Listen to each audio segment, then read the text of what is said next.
Hello everyone. In this session also we will continue with the remaining part of friction. सुरुवातीला आपण last लेक्चरचा review घेऊयात आणि त्यानंतर मग टॉपिक्स बघूयात. तर लास्ट लेक्चर मध्ये आपण फ्रिक्शन पाहिलं होतं की फ्रिक्शन म्हणजे काय किंवा घर्षण म्हणजे काय. तर घर्षण म्हणजे काय हे आपण पाहूयात. आता तुम्हाला इथे एक ब्लॉक दिसत आहे, तो एका सरफेस वरती ठेवलेला आहे. आता जर तुम्ही लांबून पाहिलं तर तुम्हाला ते स्मूथ दिसेल, पण जर तुम्ही मायक्रोस्कोप मध्ये पाहिलं तर काय असतं की जो सरफेस आपल्याला जरी स्मूथ दिसत असेल तरी पण त्यामध्ये इरेग्युलॅरिटीज असतात. जसं की इथे बघा, हा जो पोर्शन आहे हा इरेग्युलॅरिटीज आहेत.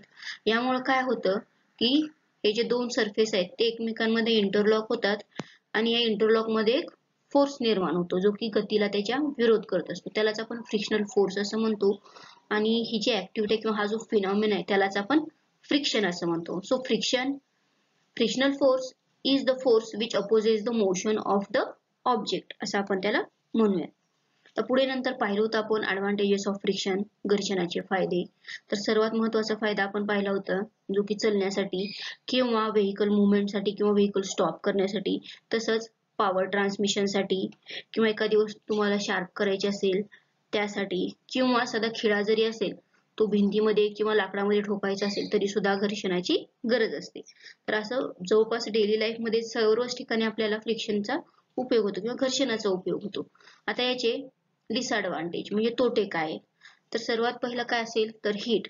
जेव्हा कुठलेही दोन ऑब्जेक्ट एकमेकांवरती घासले जातात तर त्यावेळेला काय होतं की हीट निर्माण होते. त्या हीटमुळे काही कधी कधी मशीन जी आहे तर त्यामध्ये कोल्ड वर्क होतो, म्हणजे दोन पार्ट एकत्र चिटकले जातात किंवा त्या मशीनची वर्किंग इफिशियन्सी कमी होते, तसंच त्याची स्पीड सुद्धा रिड्यूस केली जाते. तर हे काही त्याचे तोटे आहेत. आता हे फ्रिक्शन रिड्यूस कसं करायचं, त्याच्या काय पद्धती आहेत. तर सर्वात अगोदर पहिली जी असेल तर लुब्रिकेशन, म्हणजे लुब्रिकंट्स वापरून आपण फ्रिक्शन हे रिड्यूस करू शकतो. किंवा जो सरफेस कॉन्टॅक्ट मध्ये येणार आहे त्यांना आपण स्मूथ बनवायचं. स्मूथनेसमुळे सुद्धा फ्रिक्शन हे रिड्यूस होतं. तसंच रोलर किंवा बिअरिंग्स किंवा व्हील यांचा वापर करून सुद्धा आपण फ्रिक्शन रिड्यूस करू शकतो. तर ही सर्व माहिती आपण लास्ट लेक्चर मध्ये पाहिलं होतं. तर आजचे काय टॉपिक्स आहेत तर आपल्याला लॉज ऑफ फ्रिक्शन आणि त्यानंतर टाइप्स ऑफ फ्रिक्शन पाहायचं आहे. तर लेक्चरला सुरुवात करूयात. तर सुरुवातीला आपण पाहूयात लॉज ऑफ फ्रिक्शन. आता फ्रिक्शनचा पहिला नियम काय आहे आपल्याला पाहायचा आहे. त्या अगोदर तुम्ही हे डायग्राम बघून घ्या. हा जो आहे हा ऑब्जेक्ट आहे आणि हा एका सरफेस वरती ठेवलेला आहे. आता याचं मोशन या दिशेने आहे, तसंच याच्यावरती जो फोर्स अप्लाइड केलेला आहे तो P आहे. आणि हे काय जे डाऊनवर्ड डायरेक्शनने आहे तर ते वेट ऑफ द ऑब्जेक्ट आहे. आता फोर्स मध्ये काय होतं किंवा कुठल्याही ऑब्जेक्ट वरती जर आपण फोर्स लावला तर तेवढाच इक्वल अँड अपोजिट फोर्स तो ऑब्जेक्ट, म्हणजे जे ऑब्जेक्टने फोर्स लावलेल त्या ऑब्जेक्ट वरती तो रिव्हर्स लावतो. म्हणजे समजा आता हा बॉक्स आहे, या बॉक्सचं वजन काय आहे किंवा वेट जे आहे, याने जे वेट लावलेलं आहे ह्या सरफेस वरती ते W आहे. आता हा सरफेस काय करणार की त्यालाच अपोज करणारे एक फोर्स ऍक्ट होईल, त्यालाच इथं आपण नॉर्मल रिएक्शन असं म्हणलेलं आहे N. आता हे W आणि N हे मोस्टली हे इक्वल असतील हॉरिझॉन्टल सरफेस वरती. आता इथं फोर्स लावलेला आहे P. जर अप्लाइड फोर्स लावला, हे गतिमान होत आहे, तर ह्या गतिमान होत असताना जे विरोधी फोर्स निर्माण होईल त्याला आपण फ्रिक्शन फोर्स असं म्हणलेलं आहे. आता ज्या दिशेने मोशन आहे त्याच त्याच्या विरुद्ध दिशेने हा ऍक्ट होणार आहे. आता आपण नियम पाहूयात. पहिला नियम काय म्हणतो बघा, the frictional force is directly proportional to the normal reaction between the contacting surfaces. आता हा हा बॉक्स आणि हा सरफेस यांचा इथं कॉन्टॅक्ट झालेला आहे, यांचा हा नॉर्मल रिएक्शन किंवा नॉर्मल फोर्स असं म्हणूयात त्याला, आणि हा फ्रिक्शनल फोर्स आहे. तर हे काय असतात समप्रमाणात, म्हणजे they are directly proportional to each other. So F is directly proportional to N असेल. F is directly proportional to N. आता हे प्रोपोर्शनॅलिटीचं चिन्ह काढायचं असेल तर त्यासाठी आपल्याला इक्वॅलिटीचं चिन्ह घ्यावं लागतं. आणि इक्वॅलिटीचं चिन्ह घेत असताना आपल्याला एखादा कॉन्स्टंट हा ऍड करावा लागतो. जसं की हा म्यू केलेला आहे, त्यामुळे आपण लिहिलेलं आहे F is equal to mu N असं लिहिलेलं आहे. आता तुम्ही म्हणत असाल ही दुसरी डायग्राम कशासाठी दाखवलेली आहे. ह्या डायग्राम मध्ये याला आपण फ्री बॉडी डायग्राम असं म्हणतो. या डायग्राम मध्ये रिप्रेझेंटेशन इथं दाखवलेलं आहे फ्रिक्शनल फोर्स, पण जो फ्रिक्शनल फोर्स ऍक्च्युअल मध्ये ऍक्ट होत असतो तर हा दोन सरफेस मध्ये असणार आहे, त्यासाठी ही डायग्राम तुम्हाला दाखवलेली आहे. आता पहिला नियम आपण पाहिलेला आहे की frictional force is directly proportional to the normal reaction. Between the contacting surfaces. So F is equal to mu N असा फॉर्म्युला असेल तो. आता दुसरा लॉ काय आहे? The frictional force acts opposite to the direction of motion and tangential to the areas of contact. म्हणजे कुठलाही object ज्या दिशेने गतिमान होत आहे त्याच्या विरुद्ध दिशेने फ्रिक्शनल फोर्स हा ऍक्ट होणार आहे आणि जे कॉन्टॅक्टिंग सरफेसेस आहेत तर त्याला तो फोर्स काय असतो किंवा फोर्स काय असणार? फ्रिक्शनल फोर्स हा टँजेन्शियली ऍक्ट होतो. आता समजा इथे दाखवलेले एक रोलर आहे आणि हा फ्रिक्शनल फोर्स आहे. आता ही जर लाईन बघितलं तर ही काय असणार आहे? ह्या रोलर साठी टँजेंट असेल किंवा ती टँजेन्शियली ऍक्ट होणार आहे फॉर एरिया ऑफ कॉन्टॅक्ट. आता तिसरा नियम काय आहे? Frictional force depends on the nature of contacting surfaces. आता frictional force depends on nature of contacting surface. याचा अर्थ काय असेल की जे दोन ऑब्जेक्ट किंवा जे दोन सरफेस एकमेकांच्या कॉन्टॅक्ट मध्ये येत आहेत तर त्यांचा रफनेस जास्त आहे का स्मूथनेस जास्त आहे याच्यावरती ते डिपेंड असेल. आता समजा तुम्ही रोडवरती चालत आहात तर तुम्ही इझिली चालू शकता कारण तिथं रफनेस थोडी जास्त आहे. पण तेच जर तुम्ही ग्लासवरती चालायचं म्हणलं तर सहज आहे का ते? जरी ते सरफेस स्मूथ असतील पण तिथं काय असणार आहे? फ्रिक्शन हे कमी असेल त्यामुळे तुम्ही ते चालू शकत नाही. म्हणजे ते सरफेसची जी स्मूथनेस किंवा रफनेस आहे याच्यावरती तो फ्रिक्शनल फोर्स डिपेंड असेल. तर चौथा काय असेल? Frictional force is independent over the area and shape of the contacting surfaces. आता जे दोन एरिया कॉन्टॅक्ट मध्ये येत आहेत तर त्यांचा जो एरिया असतो आणि त्यांचा जो शेप आहे त्याच्यावरती फ्रिक्शनल फोर्स हा डिपेंड नसतो. कारण फ्रिक्शनल फोर्स साठी आपण फॉर्म्युला काय पाहिला होता? F is equal to mu N. N हे काय आहे? N this is normal reaction which is equal to the weight of that object. म्हणजे त्या ऑब्जेक्टच्या वेट वरती ते डिपेंड आहे. तो ऑब्जेक्ट कुठल्या शेपचा आहे किंवा किती एरिया तो कॉन्टॅक्ट मध्ये येत आहे याच्यावरती ते फ्रिक्शनल फोर्स डिपेंड आहे. तर हे चार नियम असणार आहेत घर्षणाचे. पहिला नियम काय असेल? Frictional force is directly proportional to the normal reaction. Second असेल frictional force acts opposite to the direction of motion and tangential to the area in contact. तिसरा असेल frictional force depends on the nature of contacting surfaces. आणि fourth असेल frictional force is independent over the area and shape of contacting surfaces. तर हे झाले lodge of friction. सुरुवात करूयात types of फ्रिक्शनला म्हणजे फ्रिक्शनचे किंवा घर्षणाचे प्रकार. तर याचे दोन मेन प्रकार असतील static friction and dynamic friction. त्या डायनॅमिक फ्रिक्शनचे पुन्हा दोन प्रकार आहेत sliding friction and rolling friction.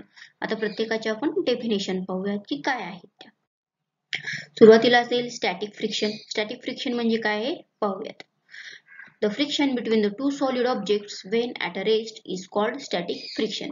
म्हणजे दोन पदार्थ किंवा जे दोन ऑब्जेक्ट कॉन्टॅक्ट मध्ये आलेले आहेत ते जेव्हा स्थिर अवस्थेमध्ये असतात त्यावेळेला जे फ्रिक्शन असतं त्यांच्यामध्ये तर त्यालाच आपण स्टॅटिक फ्रिक्शन असं म्हणतो. तर फॉर एक्झाम्पल समजा हा सोफा आहे आणि ही काय आहे? जमीन आहे.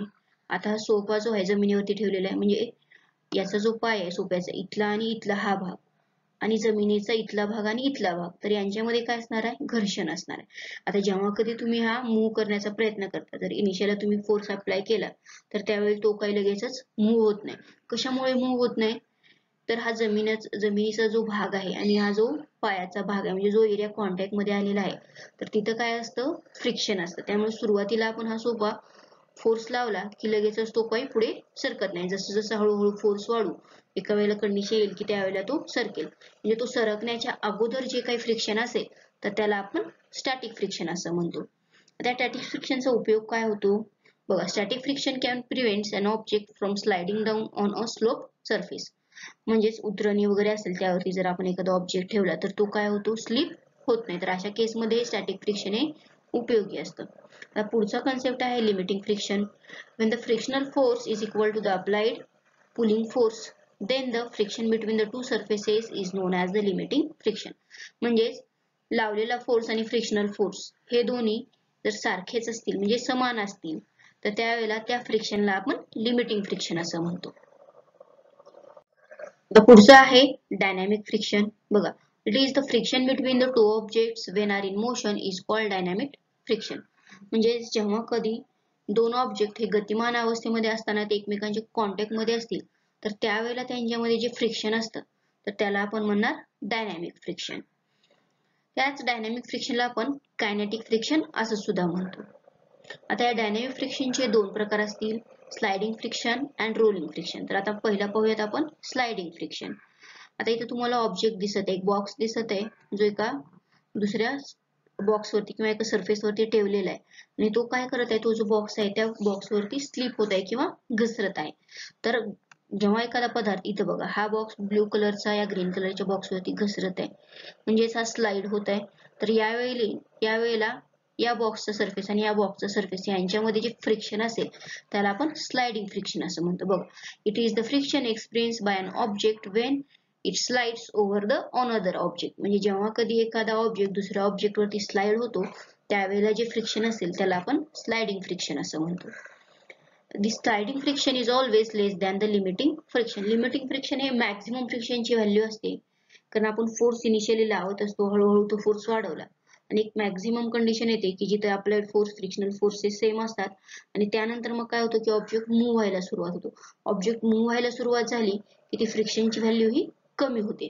त्यामुळे sliding friction is always less than the limiting friction असेल, हे लक्षात ठेवा. पुढचं आहे रोलिंग फ्रिक्शन.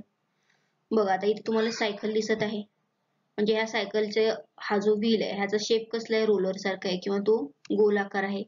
तर हा सरफेस सायकलचा म्हणजे टायर आणि रोड यांच्यामध्ये जे फ्रिक्शन असेल त्याला आपण रोलिंग फ्रिक्शन असं म्हणतो. बघा, it is the friction that occurs when a circular object such as the ball or roller rolls on a flat surface. किंवा जसं तुम्ही डेली लाईफ मध्ये बघता, व्हेकल्स, 4 व्हीलर घ्या, 2 व्हीलर घ्या, त्या काय होतात, रोडवरती रोल्स होत जातात. तर यावेळी रोड आणि त्या व्हील यांच्यामध्ये जे फ्रिक्शन असतं त्याला आपण रोलिंग फ्रिक्शन असं म्हणतो. This rolling friction is less than the sliding friction.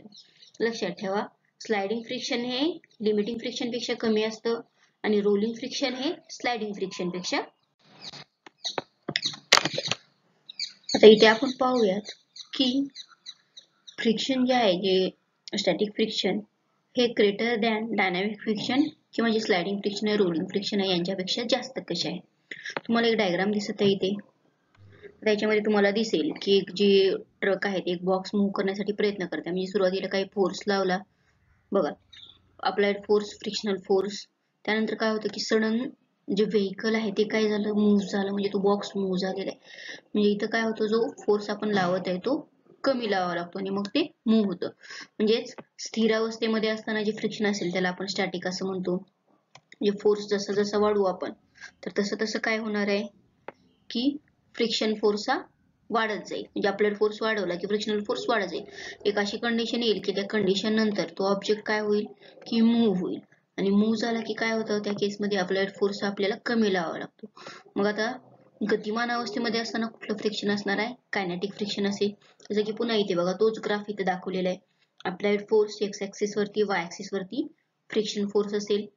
आता फोर्स लावला सुरुवातीला, तो ऑब्जेक्ट मूव्ह होत नाहीये, पण जसं जसं फोर्स वाढू तसं तसं फ्रिक्शन ही वाढत जाईल. आता एक पॉइंट येईल ज्या पॉइंटला काय होईल, तो ऑब्जेक्ट मूव्ह व्हायला सुरुवात होईल. तर इथे ह्या पॉइंटला जे फ्रिक्शन असेल, मॅक्झिमम फ्रिक्शन असणार आहे, त्यालाच आपण लिमिटिंग फ्रिक्शन असं म्हणतो. आणि इथं जे मोशन होईल त्याला इम्पेंडिंग मोशन असं म्हणलं जातं.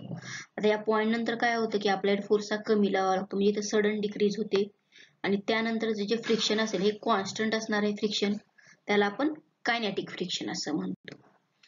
तर अशा पद्धतीनं आजच्या लेक्चरमध्ये आपण लॉज ऑफ फ्रिक्शन आणि टाइप्स ऑफ फ्रिक्शन पाहिले आहेत.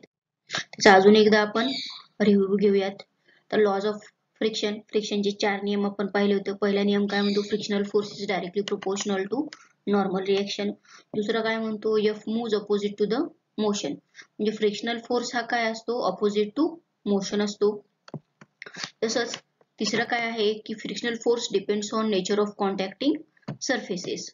तिसरं असेल frictional force depends on nature of contacting, म्हणजे तो किती स्मूथ आहे किंवा किती रफ आहे यावरती ते डिपेंड आहे. आणि फोर्थ काय असेल, frictional force independent over the area and shape of contacting surfaces. म्हणजे जो सरफेस कॉन्टॅक्ट मध्ये येत आहे ऑब्जेक्टचा त्याच्यावरती आणि तसंच त्याचा एरिया याच्यावरती ते डिपेंड नाहीये. नंतर पाहिलं होतं आपण टाइप्स ऑफ फ्रिक्शन. पहिला टाइप होता स्टॅटिक फ्रिक्शन. म्हणजे हे स्टॅटिक फ्रिक्शन कधी असतं, जेव्हा ऑब्जेक्ट हे रेस्ट कंडिशनला असेल किंवा स्थिर अवस्थेमध्ये असताना जे फ्रिक्शन असणार आहे दोन ऑब्जेक्टच्या सरफेसमध्ये त्याला आपण स्टॅटिक असं म्हणतो. दुसरं आहे डायनामिक.